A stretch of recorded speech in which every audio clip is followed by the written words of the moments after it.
IT at Cork Tech Summit. Cork City Hall, 9th of May.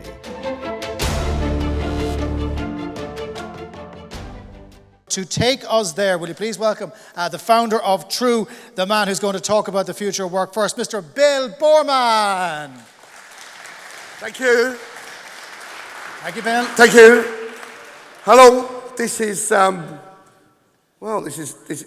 impressive room. This is great to be in Cork. This is my first time in Cork. I'm in Dublin about every 2 weeks. I've never been to Cork. I don't know why. But it's great to be here. So, my name's Bill Boorman. My background is I'm a recovering recruiter. So I have worked in and around recruiting and hiring for about 35 years. Some of the brands that I've worked with that you would know here, I helped Oracle put together part of their early branding and social media, talent attraction strategy. Oracle, BBC, Bank of Ireland on some employer branding, BBC Future Media for how we actually changed and moved into hiring technology, organisations like that. I also work with tech companies.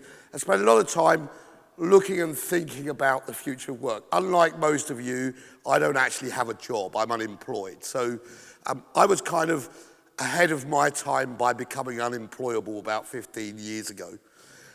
Which I think is where we're at now. When we talk about the future of work, we come up with some questions. So I was really excited when I was contacted to say, would I come and speak and share some thoughts about the future of work, hopefully some of which you're going to agree with and make you think about where you need to go, some of which you're going to disagree with. Anything you're not happy about, I'm very comfortable with heckling and so on. But what is the future of work? Where are we going? And I actually think that's the wrong question, right? The future of work is the wrong question. The first question we should be asking or thinking about is, what is the future going to be? Is it going to be jobs or work? Because everything we do currently is based on a historical model of industrial management. It is based, whatever sessions we go to, whatever issues we look at, when we talk about work, we consider things to be around, based on jobs, on people having a job, on having a place where they go to work, of working under a contract of employment rather than a contract for services rather than of services. It's really geared around people working 35, 40 hours a week in an environment, in a building. It is a building-based 20th century model. The way in which we hire is based on history. It's based on historical performance on using things like CVs.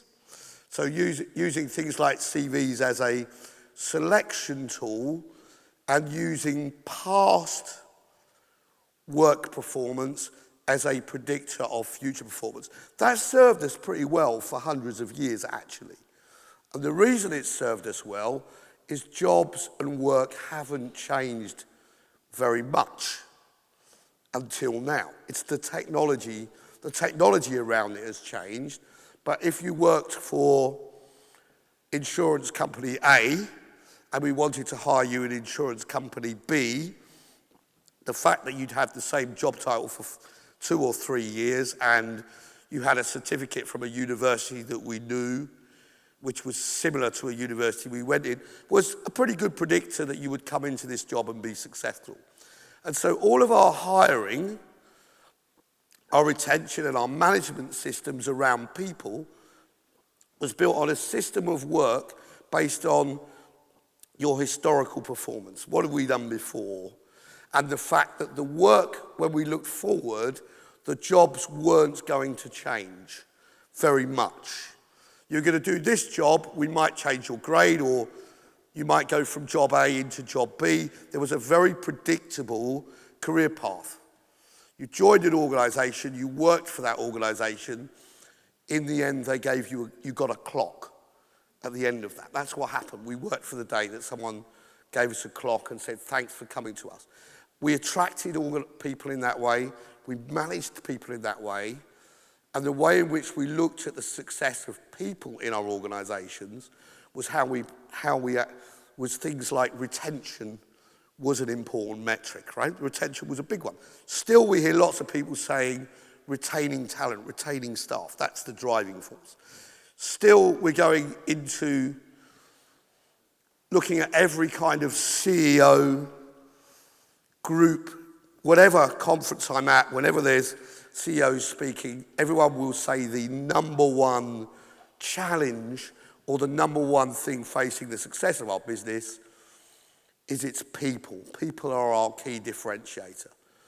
That is the talk, and yet the behaviour towards people is showing something completely different. So what I want to challenge is say, when we look to the future, will people have jobs or will they have work?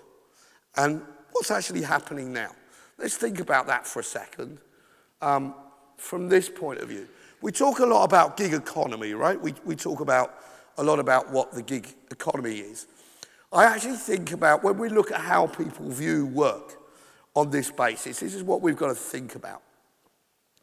You will hear lots of companies, and I've no doubt you have today, listening to people, talking about how companies and organisations are agile, how organisations are in the modern age are trying to change direction very quickly, all that kind of thing.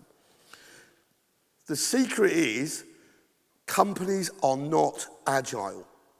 Companies are not agile. If you want to change a practice or a process, even in my world of talent acquisition, if I want to change the font on a career site, I need 7 layers of permission finishing with Voldemort before I'm allowed to do that, right? That's generally the marketing director. They're the most terrifying people. So that's generally what I need. I need 7 levels of permission. That's not agile working. People are agile, because if I woke up today and think, yesterday I was consuming all my content on video in Facebook, and tomorrow I'm going to do it all on Twitter or whatever it is, I will do that. People are agile, companies are not. So as fast as companies catch up with people, the people have already moved. And that's kind of where we're at right now. And this is the big gap, is between how people view companies, and this is not a generational thing. Very easy to say, this is the kids. This is the kids. It's not a generational thing. This is multi-generational. Here is the reality. We're going to have the most diverse workforce we have ever had. Why? Because less people are seeing the value of education and are seeking to go into work, whether that's through apprenticeships or opportunity that they can get. So people are entering the workforce younger, despite attempts legally to force that situation not to happen. And people are not retiring. Why are they not retiring? Because they don't want to, or because they can't. People can't afford to retire. There's too much debt for people to retire. Therefore, people join work at first opportunity without going to university in the way that they historically have, and they work until they die. Right? It's a bright future for everyone, by the way. Hope I'm cheering you up and preparing you for your cork evening. So this has created the future of work, say we're going to have the most broadest range of people, from people who we feel are newly born, just wiping their noses, to people who are waiting to die in the same workforce in a world that's constantly changing. Kind of scary. And what have we got inside this is, when we talk about gig economy, gig companies. My brother is a very good example of this. My brother is I call him my youngest brother. He's 9 years older than me. So he's now talking about retiring, and he's probably one of the last of his generation who's in a position where retirement is a thing. There's an end. You work for X number of years and then you stop. That's the industrial model of work. Your reward for all your hard work is you get to stop doing it. right? So discover gardening or something. Gig companies. The company that he works for used to distribute cables. You would know them pretty well. They're a national organisation. And they switched over as a gig company. They switched over to a global reseller of cables who actually is a website. So it went to a website, distribution, to get the cable. If you order a cable today, it will be delivered to you tomorrow. There's a margin of about 16 pence in that delivery. It will go through 16 companies before it arrives. And 18 different sets of employees will touch it in some way, whether that's people processing the money and all that kind of thing. So how can we think that the future of work is going to be anything to do with people identifying with an organisation when you don't even know which organisation it is you actually work for? You might know the uniform you wear, where you're going to work. And that's what we've got to think about is, if people don't identify with companies, how can we start thinking about employer brand or loyalty or any of those things that we've tried to use to manage and motivate people as being driving factors in the future? Because this is who I think is my model gig worker, right? This is the future for me. This is somebody who can have a theme park, be a farmer, do whatever they do, be multi-skilled. The future of work for employees is being able to take on lots of jobs, lots of work, and do a small piece in a specialist way. It is in having a niche skill or knowledge or experience which you can apply in lots and lots of environments. That's a key, and that's a challenge. That's a challenge when we're hiring, because what we're going to be hiring for is not history. It's not looking at CVs and saying who's worked somewhere for 10 years or 5 years, who's got the skill, and they probably haven't got a certificate of that skill. Because how have we selected people before? What's your qualification? What's your pass? We've talked a lot about STEM and STEAM. Actually, is that important? Or is assessment of capability? How are people learning to code nowadays? Well, they're doing it in Code Academy in lots of places where they're not getting certificates. Reality is, learning has become free and accessible. Qualifications have become more and more expensive. So we have skill without validation. So our work is really about validating people's skills and people's ability to learn skills and the number of opportunities we give them to learn. Because we know that in an organisation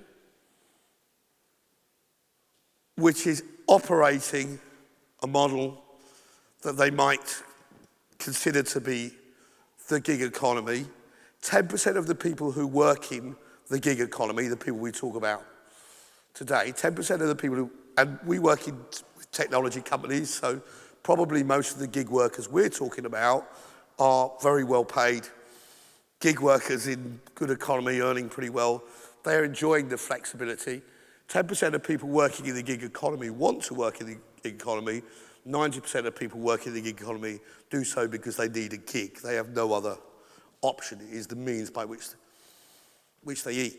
So the future is one about people with very flexible ties to organisations. So loyalty to you will only come to you because you've earned it, not because you've demanded it. And in the past, you've been able to demand that. Companies are fragmented. People will, most of the time, not be working for you. So you can't command their loyalty. You're going to have to think about new ways of earning it. So think of your organisations like this. Everybody is temporary. Average length of service with an organisation globally, 2.6 years. Everybody in your organisation is a temp, contractor, whatever you want to call it. The status under which they're employed is irrelevant. How do we give people the best experience they can have, the maximum to make the most out of the opportunity that they have to perform for you for the period of time while they're there, while we understand exactly what it is they want from us. And what they want from us is not what we're currently serving up. Because what we're currently serving up is based on an industrial model of us deciding what your career path is going to be, telling you what it is, providing you training built around that fixed career path, that very linear path, without thinking about all the different directions you might want to go, without thinking about the fact of what's going to attract you is going to...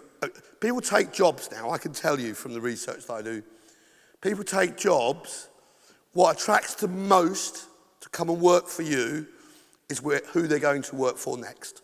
That's the number one attraction. You have to think about that and what that means. That's not a bad thing, by the way. Because if you can harness that in the right way, that means that, and you don't fight that, that means they will come and give you 110% for the period of time they are there. And you will get the most from them. Average length of service with a company, 2.6 years. Don't try and fight it. We need to stop thinking about retention of employment being a key metric. It's not in the future of work. In the future of work, the key metric is retention of relationship. People will work for us multiple times. Things like alumni will become absolutely key. New functions, new ways of managing. It will be job brand over employer brand. What attracts people to organisations is what will this job do for me today? That means loads of things like single job landing pages, lots of access to information, learning and development, what new skills, how is this job going to make my CV look better so I can get another job when I'm ready to get another job? That is what drives people to you. That's what attracts them to you. That's the change that you have to make in your mindset when it comes to how do we manage and how do we move people forward. And learning and development is going to be the glue in this, as it is in everything else, right? Learning and the biggest employer brand that you have, biggest thing that will attract. If I go into an organisation now, the first thing we do is get rid of all the employer brand content that we think is employer brand. We throw away the EVP because employee value proposition is a totally dated proposition that everyone turns up to work for the same reason. The 2,000 people that work here. Individual value propositions. Everyone turns up to work for their own motive. Think of it like this. People have never been more focused on careers that I've ever known in my years in recruiting than they are now. They've never been more focused on their careers. But they're not focused on careers with the company. They're focused on careers for self. That means, as individuals, they're looking for opportunity for learning and development and will stay connected with you as long as you provide learning and development. Why should your learning stop when employment stops? When you're no longer of use to the company. The relationship to be a two-way street. Use all of your learning and development. Publish everything that's not proprietary secret, especially in the technology sector. We run, for one of the global organisations, I run a community of 2,000 developers where basically we put all of their learning, all of their internal learning content online free. Create a university. So in India, anyone who wanted to learn to code could. Anyone who wanted to learn about security could watch real high-level lectures and sessions, technical details of things which technical staff love doing. They love sharing their expertise with their peers. We put all of that online. That became our best employer branding and our best recruiting content and our best internal message. And we stopped all of this attempt to be marketeers. So think about a new function, a people function in which you no longer have talent acquisition doing just supply chain, just top end, and you no longer have learning and development in the middle. You combine those two functions into something called people. And what people does is learning and is combining talent acquisition, but talent acquisition from all of the people in our network, top of the funnel, automate the middle bit. That's dead easy. The sourcing, the attraction, the identification of people, the messaging, we can automate all that stuff. Bit of work, but we can do it. Machine learn the decision making. So we look at what's linear decision, yes, no. We can drive those through chatbots. And then machine learn the outcomes so we can start to make more of our decisions 9, 12 months down the line.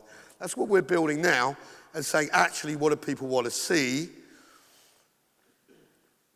We basically want one function, not segmented silos that don't work together, one function that in the future work that deals with all of the people coming into the organisation, all of the internal mobility, the alumni, the people who used to work here, the people in our broader network, the learning and development that's going on, the content, all of that in one single people function.